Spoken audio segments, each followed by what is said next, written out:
What's the best exercises you can use to help your clients who are experiencing lower back pain? Now, if you type this into Google, you'll get all sorts will come up, and you'll hear people getting stronger that helped, maybe for their core, maybe in their posterior chain. If you work with clients, they'll be talking a lot about maybe exercise classes they've done, maybe some Pilates that's helped with their back pain. You're going to hear, or I hear quite a lot when I've worked with trainers who might have helped clients through increasing core strength.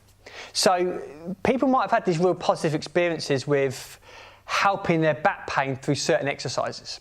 This could be potentially a little bit dangerous because we know that, for example, just because you try to increase someone's core strength, it doesn't necessarily have a knock-on effect to helping someone's lower back. We know that's a bit of a myth. Yet someone might have had some positive experiences with it. So why is this? Why are people getting experiences or positive experiences with decreasing pain, yet really when we look at the science behind it, there's not much there?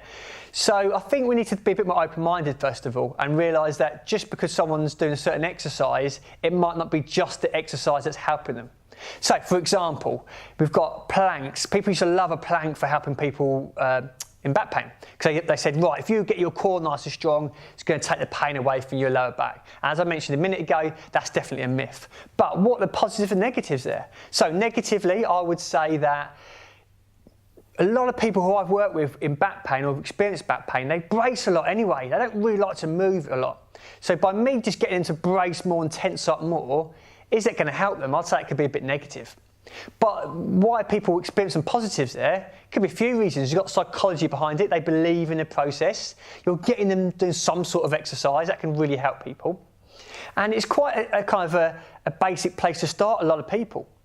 And that could be a nice sort of base layer to allowing them to be more confident to get into other movements. So there's loads of reasons why that might be positive.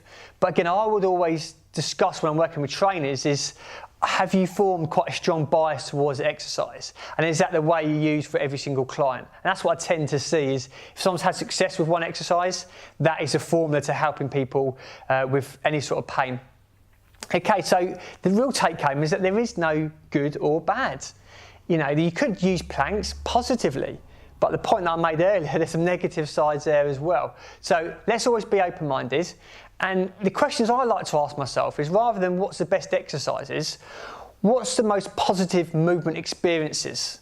It might sound a little bit of a poncy way to put it, but that's the way to think about it, because exercise, our traditional way of exercising, might not be ideal for that person right then and there. Maybe a traditional deadlift or squat might not be ideal. So maybe we could present these exercises to that individual, specifically to their brain, in a different way that doesn't cause a reaction in pain. So that's a question I ask myself is, when working with a client who's experiencing back pain, what are kind of 2, 3, 4 exercises, or as I said, movements maybe, I can give that individual that doesn't cause a reaction in pain, that's a positive experience that they can go away and work on their own, then I can start that movement and that rehabilitation journey. That's the best way of thinking about it. So let's give you a little example. So if you've got a client who maybe, you want to get a lot of your clients to be able to hip hinge. It's a basic movement. You might have someone who is experiencing back pain. They might struggle with that. They might be quite guarded. They might brace a lot. So first of all, I want to keep them relaxed and think, well, can I present this kind of flexion-based movement in a different way? So if I'm getting someone to relax and I'm getting to sort of fold forward and I want to hold their spine to bend and flex, that's normal. But they're getting an issue with it, well, maybe I can drive it in a slightly different way. Maybe rather than driving my torso to cause my spine to flex, maybe I can just drive my knees up to my chest. I could do that lying on the floor. I could do it standing up. I could do it in loads of different environments. But my goal being, if I can present kind of movement or flexion into that lower back in a different way, it doesn't cause a reaction in pain, I'm on to a winner. So that's the place, that's where I could start off at. Every trainer wants to start off in this kind of area where you're not aggravating the pain response, your client's relaxed, then you can start moving them forward. Now the issues we tend to experience is that we've got a nice place to start and we know where we want to get to. We want to get our clients strong, we want to get them moving well, we want them to do loads in the gym, but it's all these miniature building blocks along the way we can really struggle with. And that's the goal of the lower back pain course. That's why I put this course together, is to give people a lot more knowledge with kind of, I suppose, the theory behind back pain or pain in general, and a bit more understanding psychology behind that. But the real important part of it is going to be the practical side and really working with other trainers and myself into thinking about different ways and different experiences and varieties of movements we can give our clients that is going to help get them out of pain and prevent pain from happening in the future. Of course, it always comes down to context. It depends on the client's goals. It depends on what they're training for. It depends on their environment, their social lives. All these things can affect the kind of movement strategies you want to use with your clients. But we can tweak it from person to person. That way you're keeping it person-centred.